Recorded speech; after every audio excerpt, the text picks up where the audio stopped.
Bienvenidos a esta masterclass. En primer lugar, decir que soy Cristina García, licenciada en Derecho y abogado y dedicada desde hace aproximadamente 30 años al comercio internacional, tanto en su vertiente jurídica como operativa, como en su fundamentación teórica, compaginado con mi vida docente, entre otras escuelas de negocios, aquí en IEP, en Instituto Europeo de Posgrado. Bien, antes de empezar ni siquiera a ver la agenda que vamos a tratar, me gustaría de verdad enviar mi afecto a todos aquellos que se hayan visto, estén sufriendo y hayan sufrido o hayan sufrido en su persona, en sus familias o en su entorno los males de este coronavirus. De verdad que yo trato de mantenerme siempre en que no sean meros números en estadísticas, sino personas con nombres y apellidos y sufrimientos verdaderos. Y también quiero dar las gracias a cuantos se sacrifican por los demás, aun a riesgo de su salud y muchas veces de sus vidas, y también a los que ponen sus medios en favor de la sociedad para ver si entre todos conseguimos frenar lo más rápidamente posible los efectos de esta pandemia. Bien, como agenda que vamos a ver, nos encontramos, primeramente vamos a hablar sobre el o la, que es como dice la Real Academia, aquí hay que decir, la COVID-19, el impacto geopolítico que se prevé que pueda tener, el impacto en el fenómeno de la globalización y el comercio internacional y las enseñanzas y esperanzas que de toda crisis, al final, algo bueno indudablemente tiene que salir. Bien, en primer lugar, a mí me gustaría decir que parecía que nos encontrábamos, llevamos un tiempo, que sobre todo en este mundo occidental nos parecía que nos encontrábamos en un lugar más bien pues, seguro. Y yo, de hecho, por eso he puesto esta diapositiva aquí de un mundo un poco pintado de manera naif, un poco infantil. Porque, de hecho, previamente habíamos tenido ya dos circunstancias bueno, pues importantes, que habían sido, por un lado, los atentados del 11S, que abrieron y que también, en cierto modo, modificaron desde entonces nuestras vidas, y, por otro, la crisis financiera de 2008, bueno, que realmente es de 2007, se gestó en 2007, pero después se manifestó, sobre todo, en el año 2008. Bien, y ahora, tras estos años de un poco de tranquilidad, bueno, ha llegado la COVID-19 o la pandemia del coronavirus, como queramos decir. Realmente yo he puesto aquí esta imagen de la niebla porque nos encontramos en plena ebullición de lo que es el problema sanitario y por lo tanto nos resulta difícil ver al final del camino qué es lo que nos espera, pero y de tal manera nos encontramos en una incertidumbre profunda. Aquí esta imagen de este señor al que le caen las interrogaciones por todas partes. Sin embargo, yo creo que esto nos óbice para que veamos o tratemos de atisbar cuáles son las tendencias que se van a producir y los cambios que muchas veces no son más que las que venían de antiguo, pero que ahora se van a acelerar como consecuencia de esta pandemia. Bien, lo primero, muchas personas hoy en día se echan las manos a la cabeza y dicen, pero bueno, es que la globalización nos ha traído la pandemia. Es decir, la globalización ha convertido la epidemia en pandemia. La globalización ha convertido lo local, lo ha convertido en global. Y efectivamente, vamos a ver, si la globalización es, entre otras muchas cosas, la movilización transfronteriza de personas, de mercancías, de servicios y de datos, y se basa en dos patas fundamentales, una de las cuales es el abaratamiento de los costes del transporte y la otra, la mejora en las telecomunicaciones, igualmente su bajo coste, pues efectivamente sí, si nadie hubiera salido de Wuhan y nadie hubiera viajado hacia China, bueno, pues efectivamente no habría, seguiría siendo una epidemia puramente local. Sin embargo, bueno, pues hemos viajado todos mucho gracias a la globalización y no hay fenómeno que tenga una sola cara. Casi todos tienen más de una y en este caso es la cara mala, por decir, la peor de las caras de la globalización. Bien, señalar dos cosas antes de nada. Por un lado, que tanto la globalización como la pandemia son cuestiones muy poliédricas y que por lo tanto admiten verse desde muy diversos ángulos. Yo aquí voy a circunscribirme a lo que se refiere al comercio internacional y también, como quiera, que este depende en buena medida de la geopolítica, pues haremos también una referencia al impacto geopolítico de la propia pandemia. Y, por otro lado, que a nadie se nos escapa que la pandemia no afecta de manera igual a todos los sectores. Todos tenemos claro que no es lo mismo sus efectos sobre el sector de la alimentación que sobre el sector del automóvil o del turismo. Pero bueno, esta es una masterclass absolutamente transversal y por lo tanto vamos a tratarlo de una manera general. Bien. Aquí yo he puesto que se trata más que un problema de salud. Y no hace falta tampoco explicar mucho. Sus dimensiones son personal, familiar, social, educativa, en el comercio, política, sanitaria, por supuesto. Es decir, no estamos hablando de una cosa muy circunscrita. Como tampoco estamos hablando de algo muy circunscrito porque es más que un problema puntual.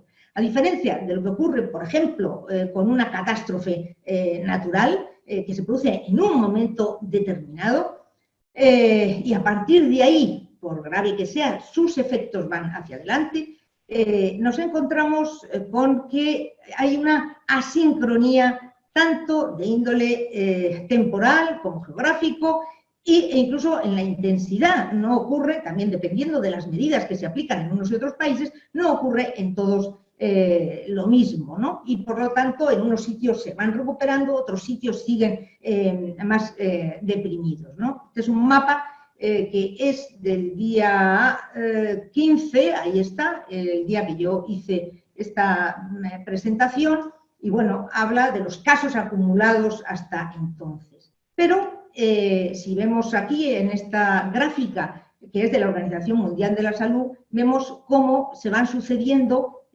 Aquí está una parte, que es la parte que estaba en China, que luego va cayendo, luego va siguiendo por aquí. Es decir, no se produce ni siquiera en cada región de manera igual en todas las partes. Esta mañana he oído que Alemania hoy habría sus tiendas de menos de 800 metros, habría también sus museos, mientras que en España esto lo vemos todavía muy lejos. Es decir, ni siquiera en las mismas zonas o regiones geográficas la afectación es la misma. Bien, es un problema social global. Esto no cabe la menor duda, puesto que afecta de una manera genérica a la sociedad y en el momento presente afecta también al globo. Realmente, bueno,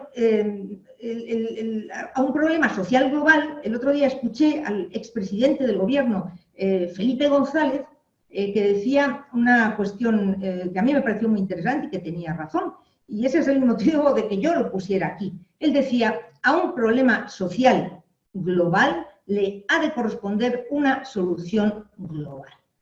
Y sin embargo, ¿esto ha sido así? Bueno, pues creo que todos sabemos perfectamente que no, que, digamos, cada país ha ido por su lado y tratándose de algo que merecía una agenda global, sin embargo, no la ha tenido y, bueno, pues cada uno ha aplicado sus medidas cuando le ha parecido, de la manera que le ha parecido, etcétera, como digo, con consecuencias también diversas. En definitiva, el grito ha sido el de sálvese quien pueda. sálvese quien pueda, porque no ha habido unanimidad y a pesar de que se ha intentado, hablaba Felipe González, el expresidente del gobierno español, en un documento que se había presentado al G20 para ver si había una posibilidad, realmente no ha sido así.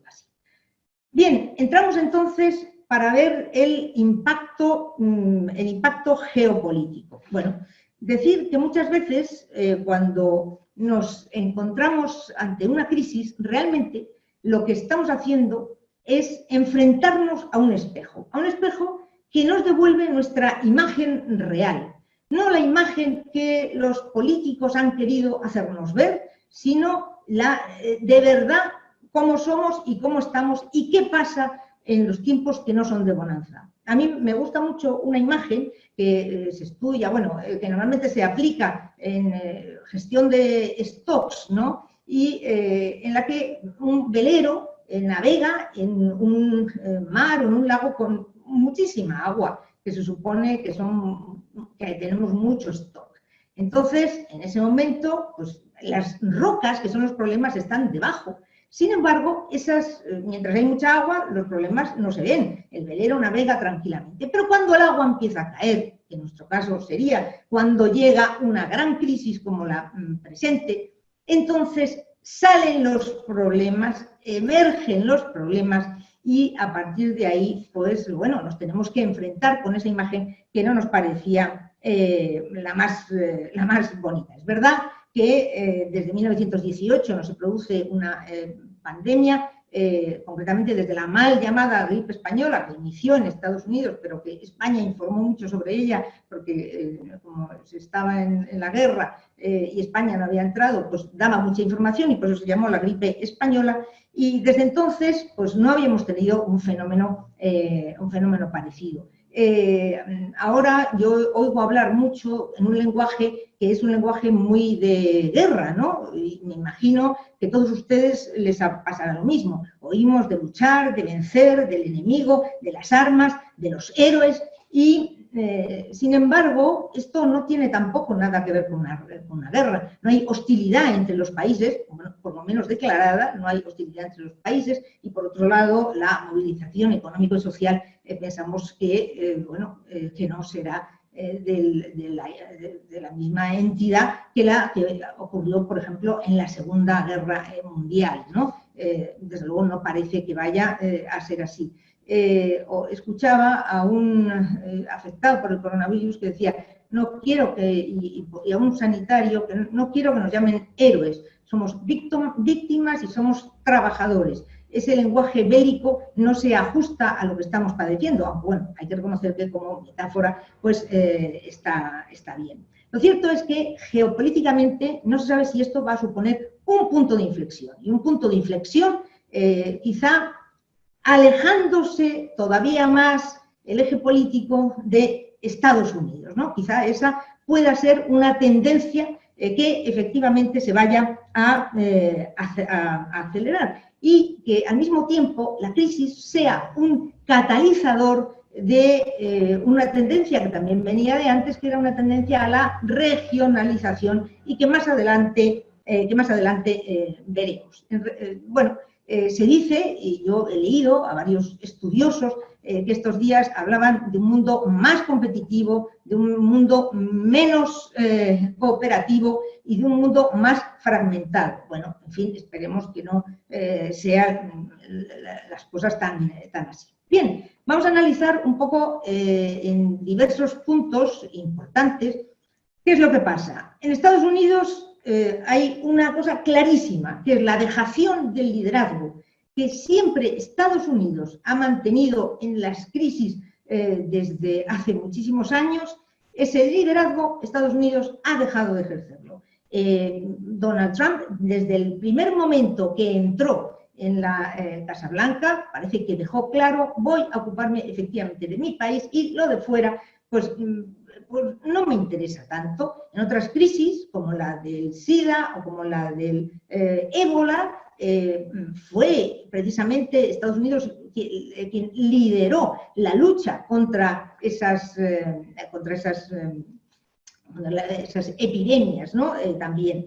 Pero, bueno, pues ahora no es así. Nada más entrar Donald Trump en la Casa Blanca, y esto hace referencia al comercio internacional, se empezó a declarar la guerra comercial, primeramente a China, también a la Unión Europea, bueno, a no querer firmar tratados de libre comercio o a tratar de reformar aquellos que ya tenía firmado y, en definitiva, a un declive del multilateralismo. Multilateralismo que ha sido tan importante, los organismos en los que están muchos países y donde se pueden muñir acuerdos. Sin embargo, Donald Trump ha dejado claro que a él no le gustan y que nada más entrar en la Casa Blanca se fue del Tratado Transpacífico, que tantísimo le había costado a Obama muñir y que además suponía un contrapeso dentro de la propia zona al poder de China.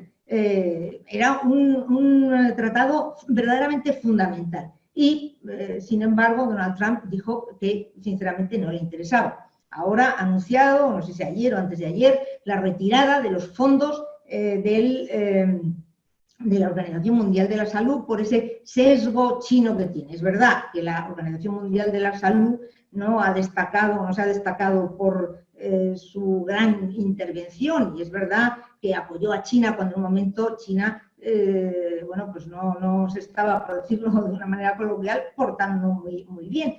Pero una cosa es eso y otra cosa es decir, no, yo ya me separo de aquí, no quiero saber nada. No, hombre, a lo mejor lo que hay que hacer es cambiar las cosas, no necesariamente eliminarlas, ¿no? Pero bueno, está claro que el multilateralismo a día de hoy está en declive. ¿Y qué pasa en China?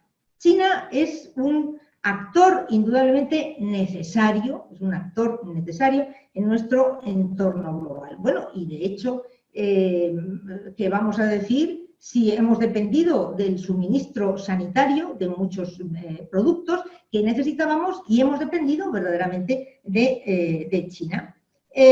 Lo que pasa es que China, a mí me gusta siempre decir que juega en el mismo campo que todos, pero con unas reglas distintas. Y en este sentido, en un artículo, y lamento no acordarme de quién lo escribió, utilizó un término que a mí me gustó mucho, que dice, tiene un régimen, su régimen es dicta capitalista, una mezcla de una dictadura comunista con un capitalismo y además bastante salvaje. Ahora, ¿qué pretende China? Pretende construir un relato diferente del que ha sido realmente. Quiere verse como salvadora, como donante de mucho material, como yo he conseguido superar la crisis cuando, bueno, realmente las cifras no parece que se las crea mucha gente, las dudas sobre el origen del virus parece que están más en las mesas de las diferentes cancillerías, que ya no son un rumor, un bulo a través de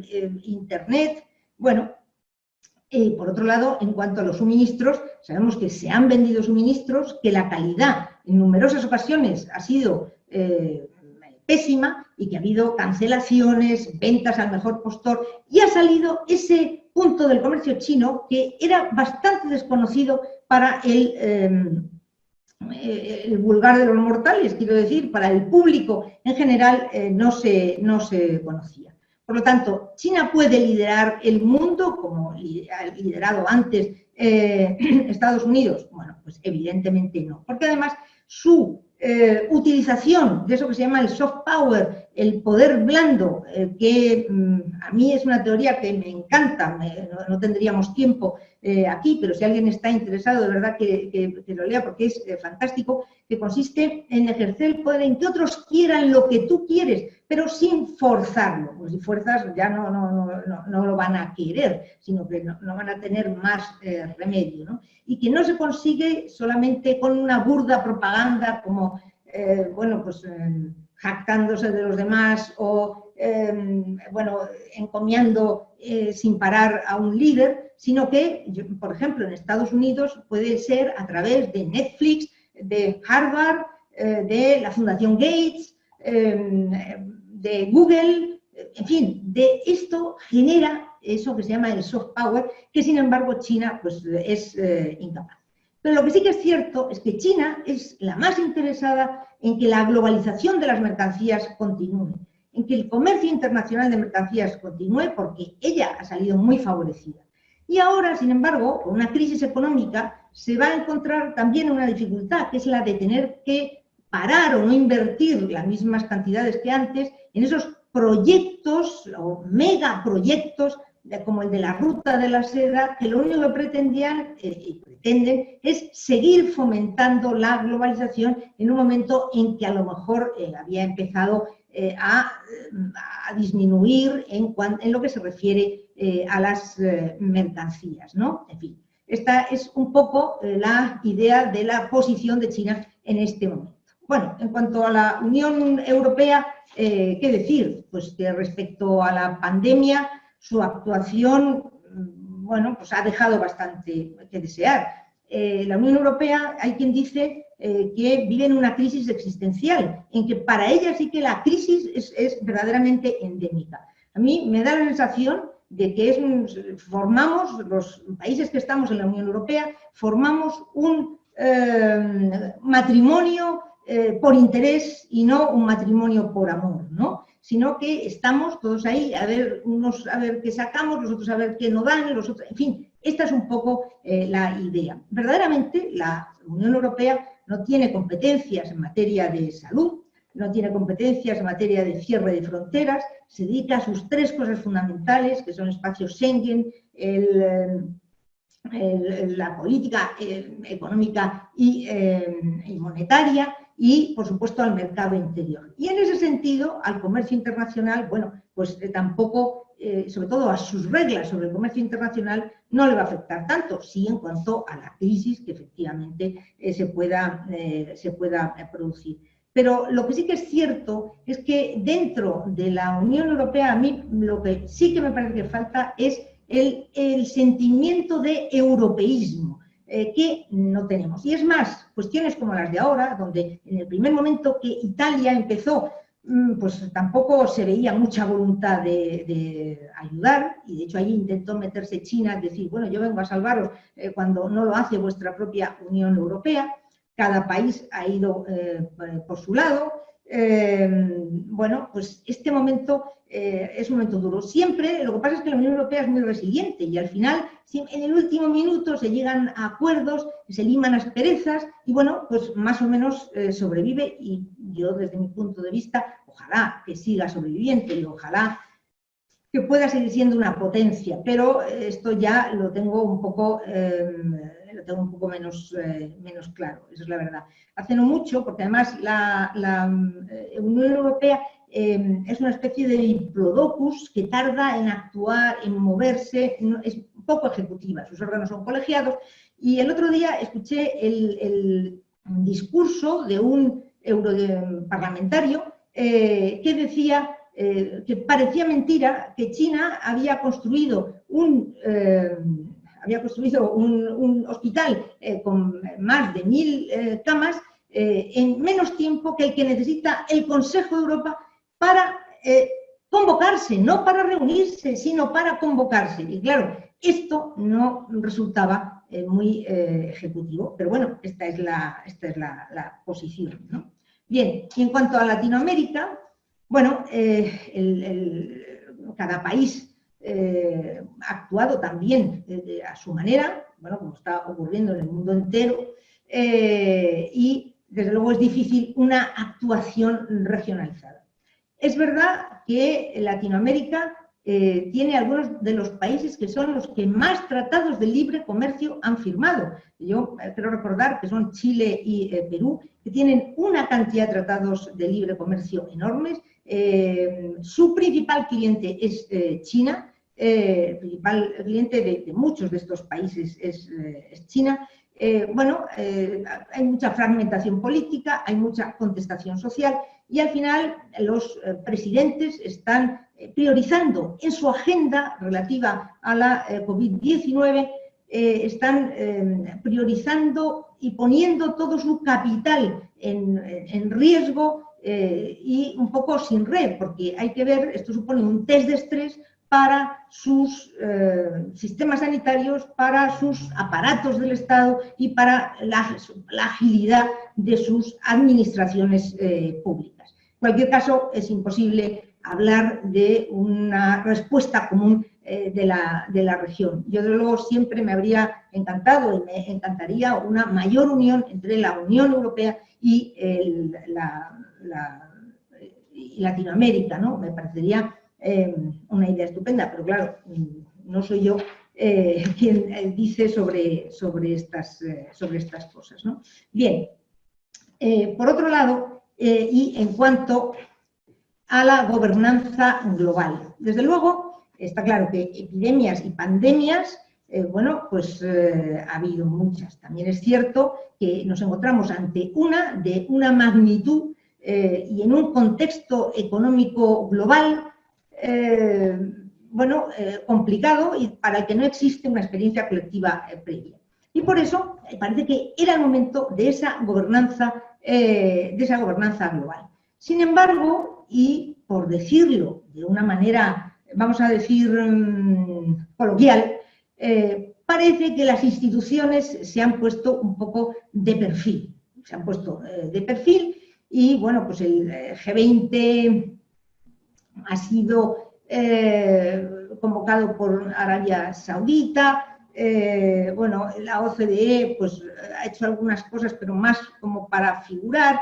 La Organización Mundial de la Salud, ya hemos dicho, bueno, pues que han metido bastante la pata y, entre otras cosas, también es verdad que el coronavirus es una enfermedad que está cambiando día a día y que cada día tiene tratamientos distintos, se ven cosas nuevas, particularidades nuevas, tampoco podía hacer mucho más. Y la Organización Mundial del Comercio, la verdad es que desde la guerra comercial iniciada por Donald Trump, bueno, pues está un poco, vamos a decir, tocada, ¿no?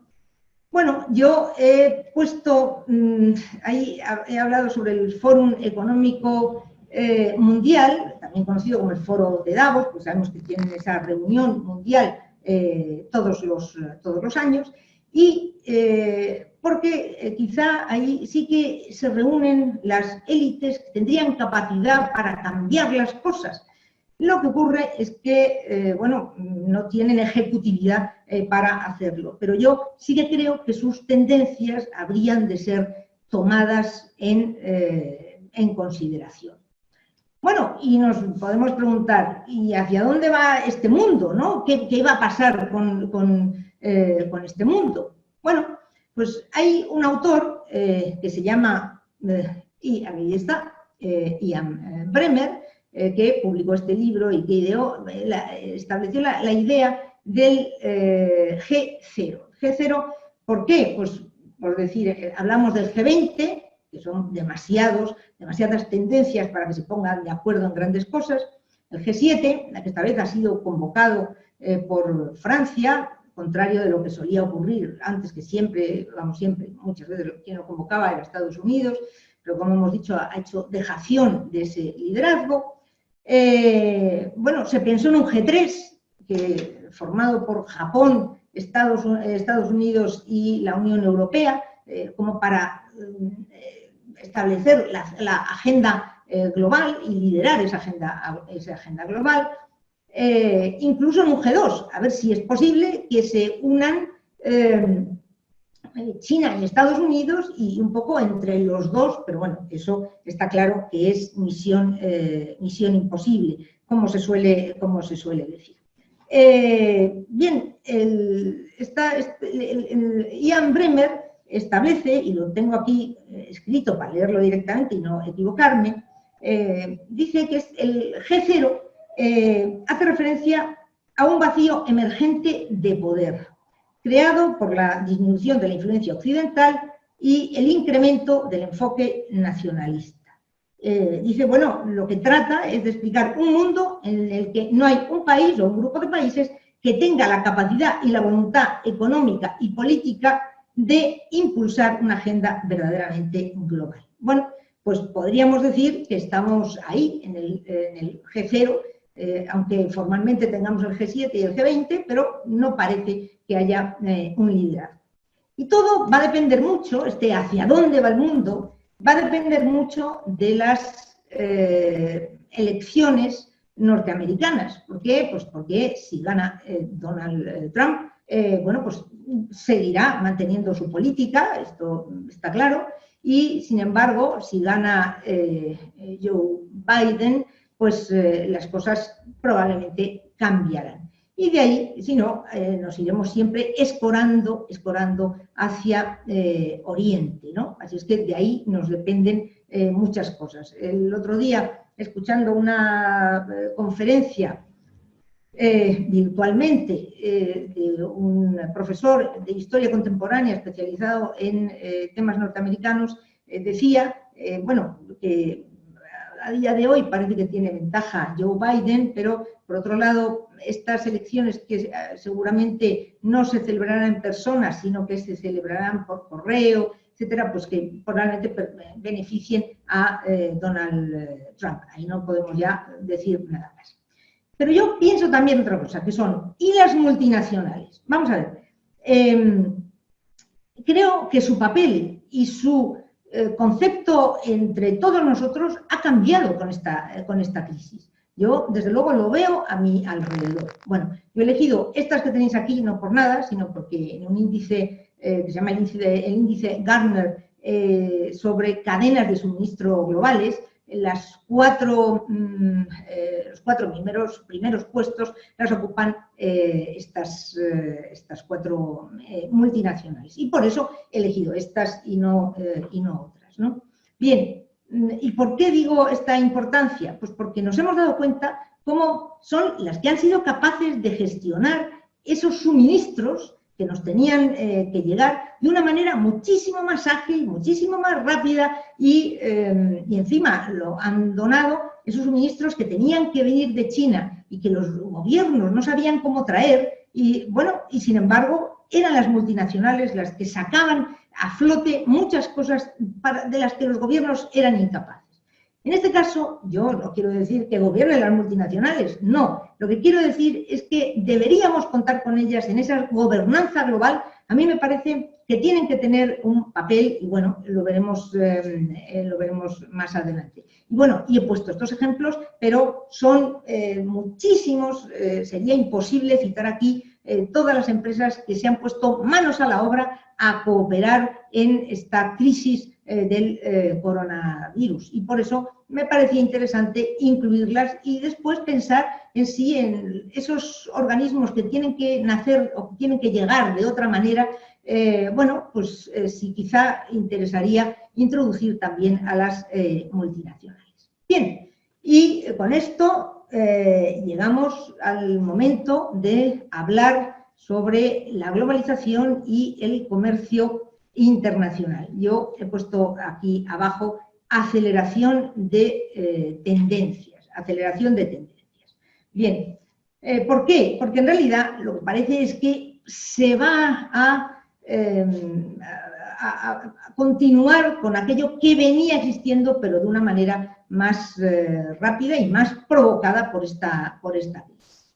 A mí muchas veces me gusta poner imágenes de este tipo, porque cuando hablamos de la globalización parece que estamos hablando de algo de antes de ayer, cuando en realidad la globalización empezó en el momento en que se pudieron transportar las cosas de un modo diferente que por tracción animal, ¿no? Y cuando se inventó la máquina de vapor en el siglo XVIII, pues, bueno, ya previamente el comercio de especias siempre fue muy importante. Y aquí están estas señoras, ¿no? Que están con estos trajes comodísimos para estar en una casa, pues se están tomando un té y pues ese té, desde luego, no estaba en Londres y lo habían recogido de allí. No, y secado y demás. No, sino que vendría probablemente de la India o de otra colonia. Quiero decir que nosotros estamos ya en un momento de globalización muy avanzado. Esta diapositiva realmente no la he hecho el otro día, cuando he hecho todas las demás, menos 2 o 3. ¿Por qué? Porque esto ya venía de antes, ¿no? Y simplemente la he cogido de otra clase que di y la he puesto aquí. ¿Por qué? Pues porque, como todos sabemos, estamos en un momento de nacionalismos, populismos, proteccionismo, cada uno, como no sé quién decía el otro día, my country first, mi país lo primero, ¿no? No solamente América, sino mi país lo primero. En cualquier caso, hemos tenido en Europa la crisis del Brexit, de la que, por cierto, así como de otras, Europa no ha salido muy bien parada, como las de los refugiados. Sin embargo, de la del Brexit parece que lo ha gestionado mejor. No a los tratados de libre comercio. Bueno, mucho proteccionismo, y bien, ese es el ambiente en el que más o menos estamos. Yo quiero comentar una cosa. Siempre que pensamos en la globalización, ¿qué es lo que aparece? Esto es lo que aparece. Aparece un portacontenedores, y es más, a ser posible como este, que puede llevar ni más ni menos que 21.000 contenedores de 20 pies, que son 6 metros, pongamos uno detrás de otro, bien. Bueno, pues este portacontenedores, que a mí por otro lado me encanta, todo el que me conoce sabe que estéticamente me gustan muchísimo los portacontenedores y que hago fotografías, pero es que la globalización no solo consiste en esto. Nosotros, la globalización incluye también el movimiento de personas, el movimiento de datos. Hombre, obviamente lo de las personas, de momento vamos a tacharlo porque estamos un poco en cuarentena en general, ¿no? Y para lo de los viajes veo que todavía nos va a quedar un poco. Pero yo me he apuntado por aquí unos cuantos datos. Por ejemplo, tenemos más móviles que personas en el planeta. Si somos 7.100 y pico millones, 7.200 millones, pues hay más móviles que personas. En el mes de marzo, en este mes de marzo, en el de 2020, las personas que han utilizado Internet son 4.600 millones de personas. En 2018, que es el último dato al que he accedido en este punto, cada día se enviaron 26,9 billones con B, de mensajes de texto, cada día. Y, por ejemplo, el día 16 de marzo pasado, el día 16 de marzo, que yo creo que fue el primer día de cuarentena en España, de confinamiento en España, creo, no me acuerdo muy bien, el tráfico en Internet a nivel global se incrementó en un 56% respecto a la media de los 60 días anteriores. Bien, esta parte de la globalización no solo no va a disminuir, sino que por el contrario se va a incrementar exponencialmente, sobre todo con esto, lo que yo llamo la televida, que es el teletrabajo, la telemedicina, en fin, todas estas cosas, las teleconferencias, no sé, todas estas cosas que necesitan claramente la tecnología. Pero es que además hay que incluir los servicios. Esta es la portada del informe sobre comercio mundial 2019, que es el último que ha salido, de la Organización Mundial del Comercio. Bien, y como pueden ver, no se dedica a las mercancías, sino que lo que se dedica es al futuro del comercio de servicios.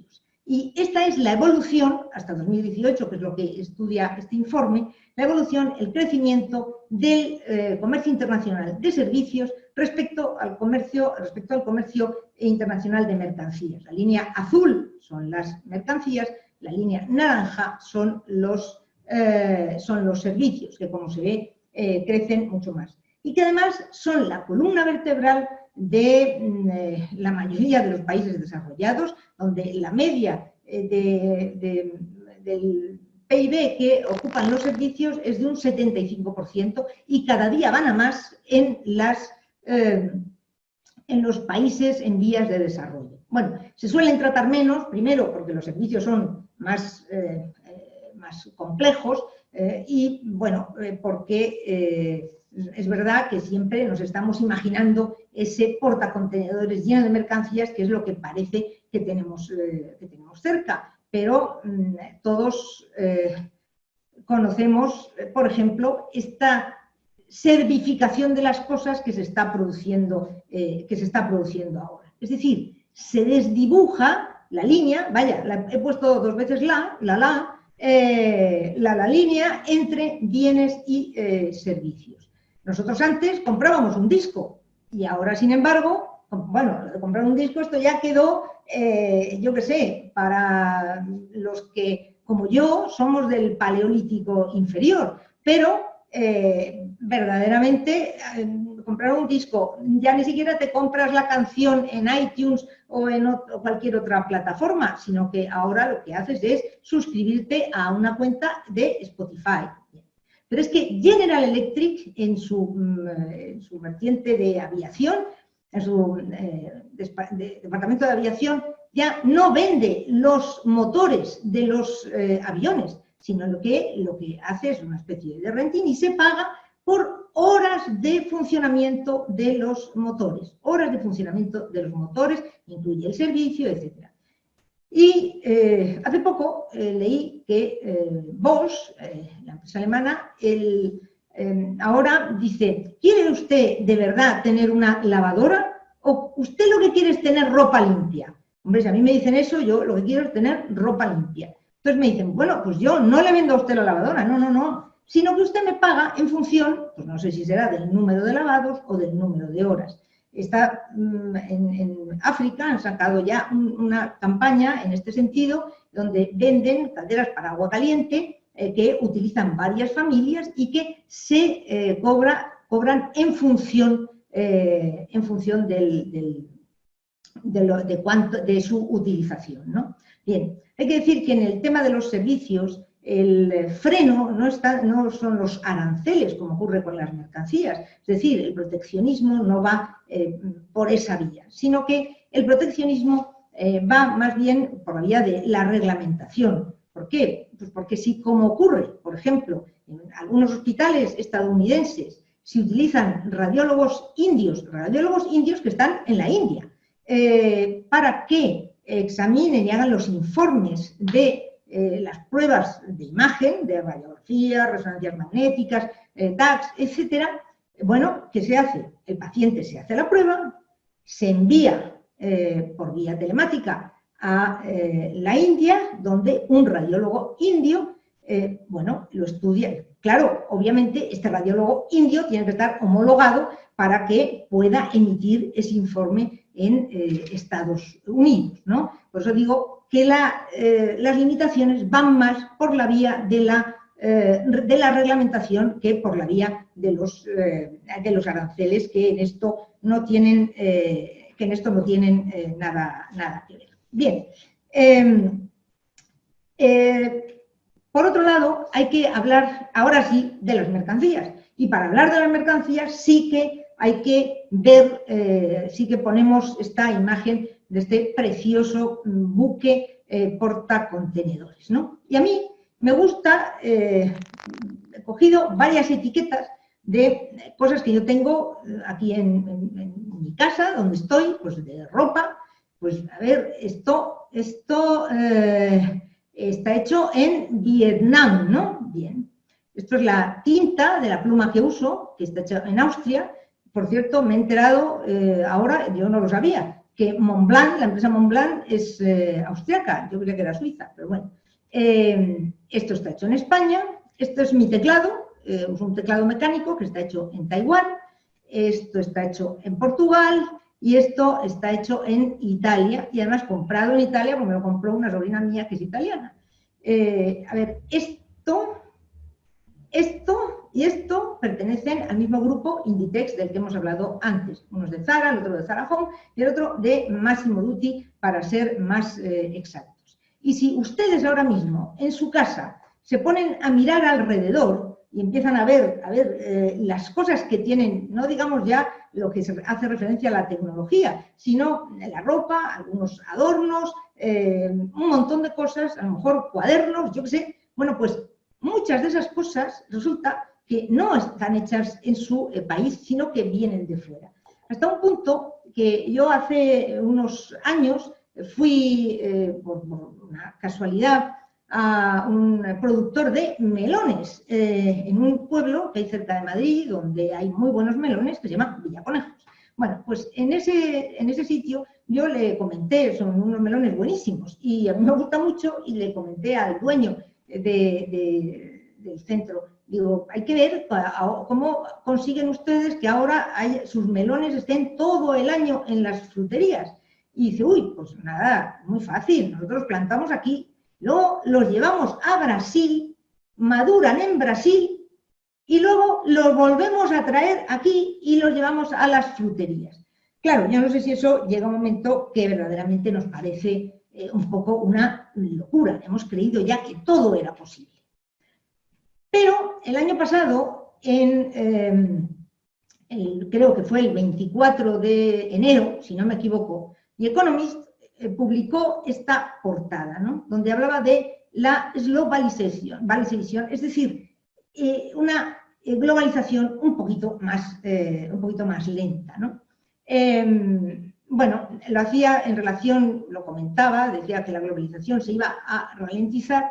¿Por qué? Porque estábamos en el momento guerra comercial con Estados Unidos, China, y dijo, bueno, esto se para. Pero un profesor economista, que es indoamericano, que se llama Gemawat de apellido, porque yo su nombre no sabría cómo pronunciarlo en su idioma, bueno, escribió este libro que se llama Redefiniendo la globalización, pero previamente había escrito otro que se llama El Mundo 3.0. Y él dice, hay tres mundos, el mundo 1.0, que era el mundo antiglobalización, el mundo 2.0, que es un mundo apertura absoluta, viva la globalización, y un mundo 3.0, que quizá es en el que se deba estar y que al que corresponde ese nombre que él da de la semiglobalización, en donde es verdad que hay que abrir, la globalización es buena, pero debe de estar regulada, no puede ser esta locura que teníamos hasta ese momento, sino que se debe regular por las organizaciones internacionales y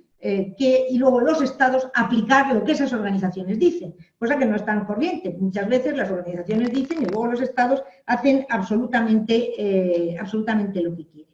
Dice que debemos olvidar esa idea de los años 70, de la aldea global, y también ese concepto del mundo es plano, de Thomas Friedman, ¿no? Y es más, tiene una frase que yo me he copiado aquí porque me hace gracia, porque dijo, es muy perjudicial creer en la global sandez. Él dice, vamos a ver, ¿qué tanto por ciento de las llamadas telefónicas son internacionales? Muy pocas. El 90% de los estudiantes, sí, se van a estudiar un año fuera, pero ¿dónde hacen sus carreras? Realmente no en el extranjero, sino en su propio país natal. Incluso dice, añade un dato, que en materia de inmigración nunca se ha superado el récord que fue en 1910, antes de la Primera Guerra Mundial. Dato que yo no he confirmado, pero que él lo dice, ¿no? Bien, y dice que la semiglobalización es quizá la que nos puede llevar a cotas de prosperidad económica y social y a un mayor enriquecimiento cultural, ¿no? Y dice que en el mundo semiglobalizado las diferencias culturales, idiomáticas, de distancia, administrativas, son importantes y que las fronteras existen frente al proteccionismo a ultranza y también frente al librecambismo a ultranza. Dice también, hay que promover la integración de los mercados, pero la regulación, que era lo que acabamos de comentar hace un momento. Es decir, acabar un poco con esa especie de anarquía, ¿no? Y en ese sentido, a mí me gustaría hacer referencia a una cosa muy importante y sobre todo muy ilustrativa. Vamos a ver, a la segunda, tercera semana de enero, pocos, pero muy importantes, se echaban las manos a la cabeza y se morían de preocupación al darse cuenta que teníamos encima una pandemia y que los principios activos de los medicamentos, pues yo si tomo antibiótico que se llama Citromax, pues su principio activo es la acitromicina. Si tomo Clamoxil es la amoxicilina. Y si tomo aspirina es el ácido acetilsalicílico. Bien, bueno, pues estaba prácticamente entero fabricado en China. Luego se trae y ya los medicamentos se pueden hacer aquí. Pero los principios activos los tenía China.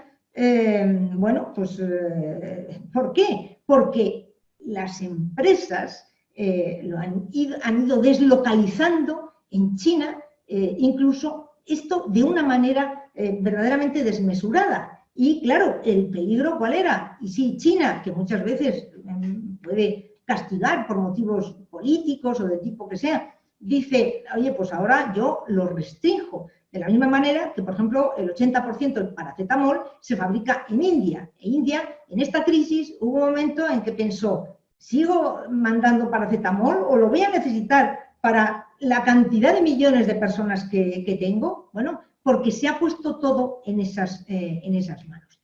Y otro caso, también curioso, es el de las llamadas tierras raras. ¿Qué son las tierras raras? Son 17 elementos, que son estos que hay aquí, que a mí me recuerdan a unos, son cajitas, pero me recuerdan a unos bombones que había antiguamente, bueno, que son imprescindibles, en común reciben el nombre de tierras raras, y son imprescindibles para una serie de sectores estratégicos, como es el de la electrónica, de los equipos eléctricos, el de las energías renovables, fabricación de vidrio, refinerías de petróleo. Bueno, ¿qué ocurre con las tierras raras? Las tierras raras las hay y en abundancia, pero el 70% está en China, vamos, porque la madre naturaleza así lo ha decidido, y el 30% restante, a grosso modo, luego hay a lo mejor un poquito aquí y otro poquito allá, bueno, pero a grosso modo el 30% restante está en 3 países, que son Estados Unidos, Birmania y Australia. Bien, pero es que estas tierras raras han de procesarse para poderlas utilizar, o sea, no se utilizan tal y como salen de la tierra, sino que han de procesarse. Y el 95% se procesa en China. Incluidas las que en Estados Unidos se extraen de la tierra, se mandan a China, donde se procesan y vuelven otra vez. ¿Qué pasó? Se acordarán ustedes de cuando Donald Trump amenazó a Huawei, y, bueno, amenazó, bueno, hubo una protesta grande y estableció sanciones a Huawei por posible espionaje, etcétera. Bueno, luego al final esto se intercambió un poco por acuerdos comerciales, pero bueno, son cosas que pasan, ¿no? Se mezclan aspectos para negociar con unas cosas y con otras. Bueno, el día que Donald Trump anunció el tema de Huawei, al día siguiente el presidente chino Xi Jinping se fue a hacer una visita a un centro de procesamiento de tierras raras. Y esto no fue una cosa casual, esto fue una amenaza. Esto fue decir, ojito, que yo aquí es donde transformo todas las tierras raras, incluidas las tuyas y las del mundo. Y si el mundo quiere seguir funcionando, depende de estas tierras raras.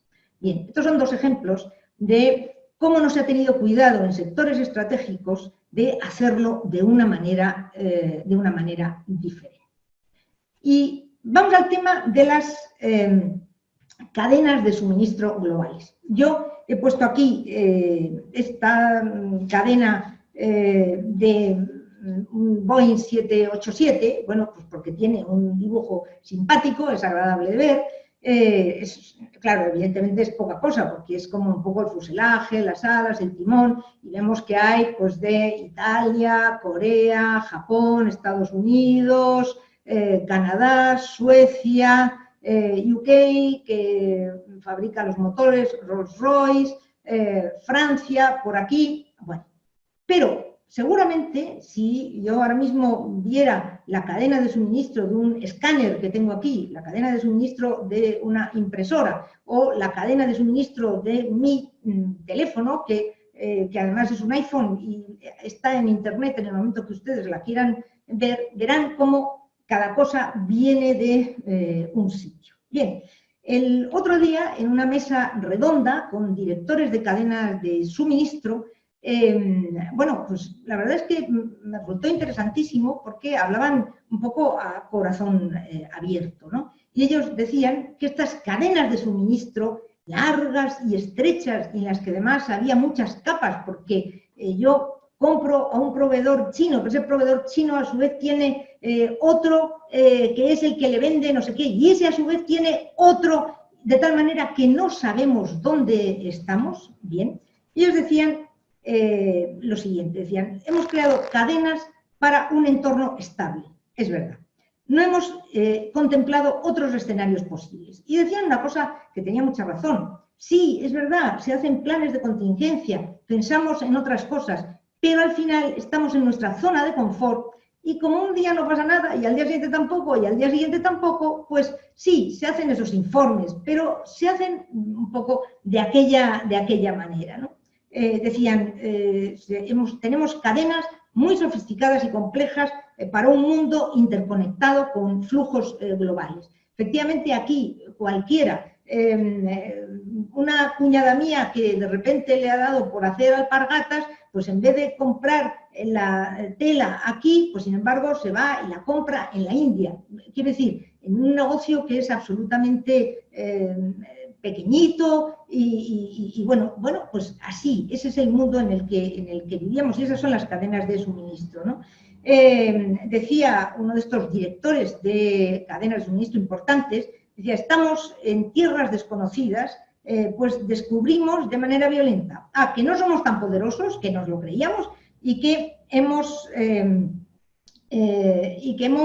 buscado de manera invariable, de manera insaciable, la mayor productividad ligada al coste. Entonces, ¿qué debemos hacer? Y esto es a donde hay que ir, ¿no? Bueno, pues debemos hacer primero análisis de riesgo reales, que hasta ahora pues eran un poco de pacotilla, buscar la capacidad de reacción y una cosa que en las cadenas de suministro son fundamentales, es fundamental, que es la visibilidad. Siempre se habla del concepto torre de control. Torre de control porque la torre de control está viéndolo todo, es decir, saber qué pasa desde mi proveedor y hasta mi cliente. Eso es lo verdaderamente fundamental, ¿no? En el doble sentido.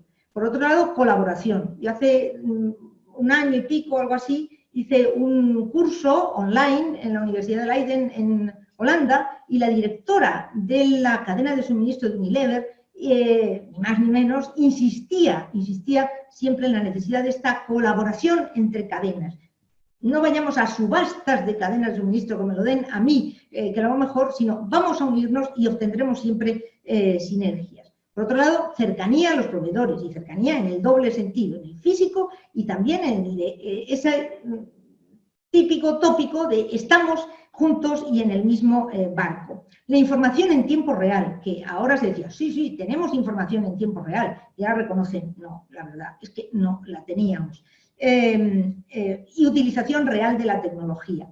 Decía uno de estos directores, se nos ha llenado la boca con la tecnología, cuando en realidad no la estábamos aplicando como era debido ni en la medida en que era necesaria. Por lo tanto, necesitamos cadenas más cortas, necesitamos cadenas más controlables y, por supuesto, sostenibles. Y necesitamos desacoplarnos de China o desacoplarnos de otros países, diversificar los proveedores, no depender siempre de proveedores extrarregionales y de ahí lo que llamamos la relocalización. Precisamente esta mañana, leyendo otra cosa, he visto un par de casos que me han parecido interesantes, ¿no? Por un lado, el repensar la idea de obtención a toda costa de economías de escala, ¿no? Por lo visto, yo no sabía, BMW fabrica toda su gama X, creo que hay X1, X3, no sé, X5, X7 y a lo mejor hay también X9, no tengo ni la menor idea. Bueno, pues en Carolina del Sur, ¿no? Bueno, si eso falla, se queda sin su versión X. ¿Cuál es la verdad? Que gana mucho en economías de escala teniendo todo concentrado, pero quizá a lo mejor le sería más conveniente diversificar, ¿no? Y es más, he leído también que Apple y Qualcomm dependen completamente de una compañía de Taiwán para un tipo concreto de semiconductores. Bien, esa empresa que se llama TSMC, pero es que esa empresa, que es verdad que tiene 3 fábricas, por si acaso hay un incendio en una, pues que no haya mucho problema, esa fábrica a su vez tiene las litografías que son necesarias para los semiconductores, las contrata con un solo proveedor que está en Holanda, pero a la vez ese proveedor holandés contrata los motores ópticos con un solo proveedor que está en Alemania. ¿Cuántas posibilidades hay de que se corte? No estamos diversificando. Es que en el momento en que haya uno que corte ya hemos fastidiado toda la cadena. Sin embargo, leía que Novo Nordisk, que es una empresa que lo que hace es insulina, hace el 50% de la insulina que se consume en el mundo, la fabrica en Dinamarca, pero diversifica sus proveedores, gracias al Señor, porque si no, imaginaos qué pasaría con todas las personas que padecen diabetes, ¿no? Bien. Por ello, estamos en la relocalización. Y esta es otra de las diapositivas que he recuperado de una anterior, porque era una tendencia anterior. ¿Por qué? Porque se habían incrementado los salarios en otros países, por ejemplo asiáticos, por la automatización que nos va a compensar con el crecimiento de la productividad y la mejor calidad, el rechazo al dumping social. El dumping social, saben que tiene lugar cuando en países donde tienen una legislación laboral un tanto laxa, vamos a decir, y se permiten horarios extenuantes en lugares de trabajo en condiciones pésimas. No se trata tanto del salario, porque nunca olvidemos que $1 en Estados Unidos no vale, entre comillas, lo mismo que $1 en Bangladesh, pero sí de las condiciones. Problemas de calidad, propiedad intelectual, la complejidad de las cadenas de suministro, problemas culturales, abaratamiento de energía. Conclusión, relocalicemos, y eso es precisamente lo que el grupo Inditex, que hoy está saliendo aquí sin parar, entre otras cosas, porque 3 etiquetas de mi ropa eran de esta empresa, de tiendas de esta empresa. Si nos damos cuenta, aquí establece que el 5% de nuestras fábricas se sitúan en proximidad a nuestra sede central, que está en la provincia de La Coruña, en España. Tienen 1.866 proveedores y 7.235 fábricas. Es decir, que ya están en esto que se llama la relocalización y que es tan importante. Bien, otra cuestión que se ha planteado a raíz del coronavirus es el tema del just in time, ¿no? Es decir, no produzco empujando la cadena de suministro, sino al revés. Es el cliente el que gatilla, por decirlo de alguna manera, y pone en marcha la producción. ¿Para qué? No queremos tener un gran stock. ¿Por qué? Pues porque los stocks sabemos que generan unos costes importantes. Un capital inmovilizado, riesgos de obsolescencia, roturas, robos, seguros, infraestructuras, en fin, no nos interesa. Y aún teniendo un stock de seguridad, normalmente se aplicaba el principio de Pareto, ¿no? 80-20, que el 80% de nuestras ganancias lo conseguimos con el 20% de nuestras referencias, de nuestros productos. Luego, la rotación donde se produce es en ese 20% y de lo demás, bueno, pues ya hablaremos. Sin embargo, ahora, verdaderamente, las empresas que han conseguido mantenerse, sobre todo cuando se cerró China, pues han sido aquellas que tenían un stock mayor, ¿no? Bien, esto se repiensa, pero a mí, Toyota, que es una empresa a la que de verdad admiro, y este fue su fundador, el señor Toyota, no, perdonad, Toyoda, no Toyota, el señor Toyoda, y del que, a pesar de que me estoy pasando de la hora, no puedo evitar contar una cosa que a mí siempre me ha gustado mucho, y que consiste en que este señor, su madre, cuando era joven, él es un ingeniero, cuando él era joven, su madre tenía un telar, y en ese telar su madre se deshojaba porque en el momento que un hilo se cortaba, todo el resto de la pieza de la tela ya iba mal. Y al amigo Toyoda se le ocurrió crear un sistema para que la máquina se parara sola en el momento en que un hilo se soltara, de tal manera que su madre ya no tenía que estar deshojándose sobre ello.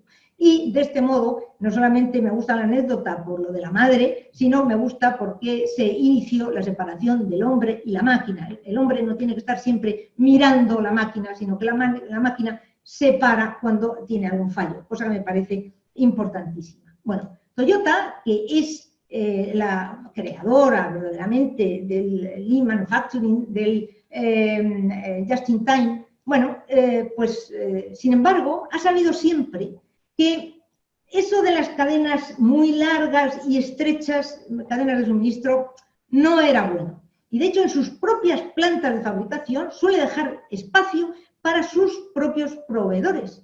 Y yo me he apuntado por aquí que, por ejemplo, en su planta de Georgetown, en Kentucky, más de 350 proveedores están en Estados Unidos y de ellos más de 100 están en el propio estado de Kentucky. Por lo tanto, bueno, pues es una cuestión a tener en cuenta, ¿no? Que el just in time puede ser, pero siempre que no tengamos estas cadenas infinitas, ¿no?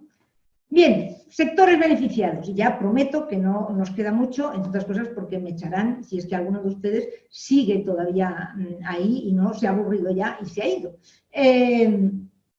El sector tecnológico, sin lugar a dudas. Pensemos en esa telesociedad y en esa televida que yo decía. No va a haber viajes físicos de momento, el teletrabajo, la telemedicina, el e-commerce, la formación online en la que estamos, pues hablemos de semiconductores, de Big Data, de impresión 3D, en fin, podríamos seguir así ad infinitum, ¿no? Bien. Sector de la salud, porque esperamos, por lo menos, que se hagan inversiones en productos sanitarios y que va a ser algo un sector muy importante, y el de la distribución local, porque el comercio online efectivamente lo exige. Bien, hemos dicho que de todas las crisis salen cosas buenas, esto no cabe la menor duda, ¿no? Estamos en un momento en que yo oigo a los gobernantes que dicen que estamos hibernados, con la economía hibernada. Pero he leído que Paul Krugman, vi un vídeo que le hacían una entrevista a Paul Krugman en uno de estos días, y él decía, Paul Krugman, que fue premio Nobel de Economía, y él decía que a él le gusta más otra expresión, y esa expresión es la de coma inducido. Y a mí, oye, si le gusta a Paul Krugman, no me va a gustar a mí. No, pero en serio me gusta porque me da esa sensación de como cuando a un enfermo se le quiere recuperar, a veces hay que dejarle en ese coma inducido para que luego pueda ir hacia arriba, ¿no? Y quizá este sea el momento de tener que encender bien el cerebro y ponernos a pensar, está claro, ¿no? Antes de nada, cuidado con las predicciones, porque ahora todo el mundo hace grandes predicciones, pero además con una precisión, esto baja el no sé cuántos %, lo otro no sé qué. Yo en estos casos siempre me acuerdo de una frase que oí en una película de Woody Allen, que no sé si habrá salido de su ingeniosa cabeza o no, pero decía que hasta un reloj parado acierta 2 veces al día, ¿no? Bueno, pues esto hay que tenerlo en cuenta. Y de entrada, en las exportaciones de China, que como vemos aquí están los meses de enero y febrero, cuando estuvo cerrado, este es el mes de marzo, bueno, pues en el mes de marzo el pronóstico era de que se iban a reducir un 14% sus exportaciones y lo real es que se han reducido en un 6,6%. Y en cuanto a las importaciones, el pronóstico era que se iban a reducir un 9,5%, cuando realmente se han disminuido solamente un 0,9%. Por eso digo que hay que tener mucho cuidado, ¿no? Bien. Esta es también la oportunidad, como decíamos antes, para repensar la gobernanza global. Debemos pensar en el papel, la estructura, poderes y contrapoderes, las funciones de las instituciones, de las que tenemos, las que salieron de Bretton Woods después de la Segunda Guerra, de la Guerra Mundial, el Fondo Monetario Internacional, Banco Mundial, Organización Mundial del Comercio. Debemos repensar esta Organización Mundial de la Salud, y desde luego tiene que ser de otra manera. Y por otro lado, lo público solo ya no nos basta, sino que quizá haga falta introducir en esas instituciones a las empresas, a los ciudadanos, a las ONGs, sin lugar a dudas. Debemos repensar las cadenas de suministro globales. Hemos dicho ya hablar de la relocalización, de la digitalización, de las estrategias de tener de verdad pensadas las estrategias para escenarios inesperados. Siempre que se estudian las cadenas de suministro, se mencionan unas palabras clave, ¿no? Que son planificación, coordinación, sincronización, visibilidad, y aquí es donde yo creo que hay que incidir de una manera increíble, que nos permitirá la flexibilidad y adaptación necesarias para ser capaces de reaccionar ante acontecimientos externos e incluso ante acontecimientos extremos, ¿no? Como ha ocurrido en esta ocasión. Bueno, qué decir de la robotización, de la impresión aditiva. Yo creo que la impresión 3D, bueno, y ahora la 4D, que es nueva, pero en la impresión 3D, a mí cuando salió me pareció el invento del siglo, porque me dio la sensación que iba a revolucionar mucho el comercio internacional también, en el momento en que se expandiera, porque no haría falta llevar y traer tanta mercancía, sino que podríamos producir in situ. E incluso pensaba que países con unas infraestructuras deficientes, quizá la impresión 3D iba a permitir que se saltaran ese paso de tener que hacer esas grandes obras, como ocurrió, por ejemplo, con el teléfono móvil, ¿no? Que hizo que en África se saltaran un paso, en muchos países africanos, que era el paso de los cables del teléfono fijo, ¿no? Bien, yo en cierta ocasión a un amigo financiero le dije, muy listo, bueno, tan listo que yo creo que cuando nació el murciélago que picó al pangolín o a quien sea, que luego le pasó al humano el coronavirus, él ya lo vio venir y empezó a operar en consecuencia. Bueno, pues en cierta ocasión yo le dije, si tú invertirías en impresión 3D, y me dijo, si no quieres fallar en esta vida, te digo lo que tienes que invertir. ¿En qué? En empresas de cerveza, porque el ser humano,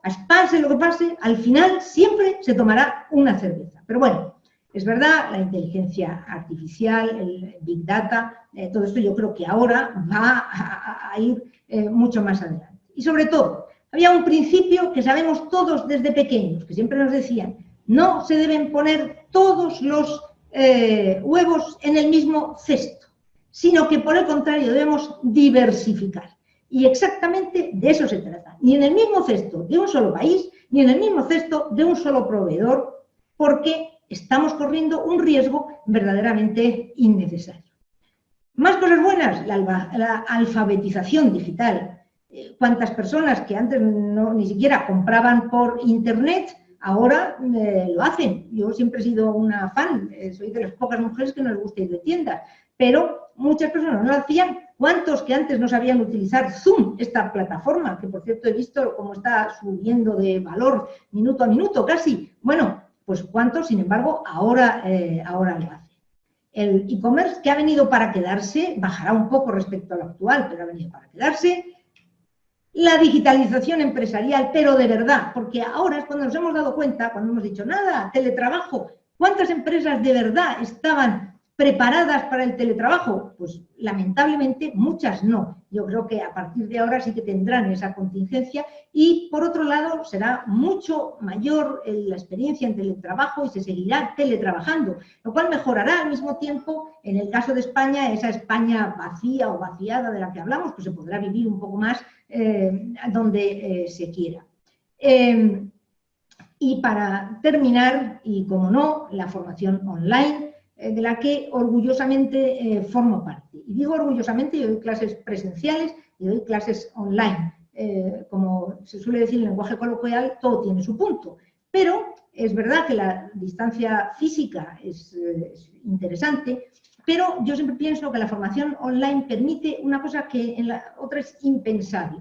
Yo hay noches que estoy leyendo un artículo que me han enviado y digo, hombre, ¿cómo me gustaría este me encanta para mis alumnos de Fundamentos del Comercio Internacional. Y en ese momento, ¡pam!, se lo mando. Eso en la otra enseñanza es imposible, eso tienes que mandar a un coordinador, el coordinador ya lo tienes que dejar para el día siguiente, nada. Y por otro lado, y como siempre digo, en esta formación, en los foros que utilizamos, nos ponemos en común experiencias, conocimientos, información, opiniones, experiencias profesionales, experiencias académicas de personas que estamos en muy distintos sectores y además de estar en muy distintos sectores, estamos en diferentes países. Con lo cual, yo, cuando soy profesora, porque yo sigo haciendo cursos, creo que la formación no debemos abandonarla nunca, ni cuando seamos como Matusalén. Bueno, pues yo cuando soy profesora digo siempre que la que más aprende soy yo, pero como me leo todo eso, pues verdaderamente es así. En definitiva, entramos en esto que ahora llaman la nueva normalidad, que es en un mundo que de momento va a ser distinto del que habíamos concebido antes. Pero esperemos que, como de muchas crisis, se salga fortalecido. Nada más, hasta aquí, darles las gracias y, por supuesto, decirles que si tienen cualquier duda, cualquier pregunta, pues no tienen más que decírmelo, que me las pasarán y yo trataré, en el caso de que lo sepa, de responderlas. Estoy leyendo algunos de vuestros comentarios, pero no...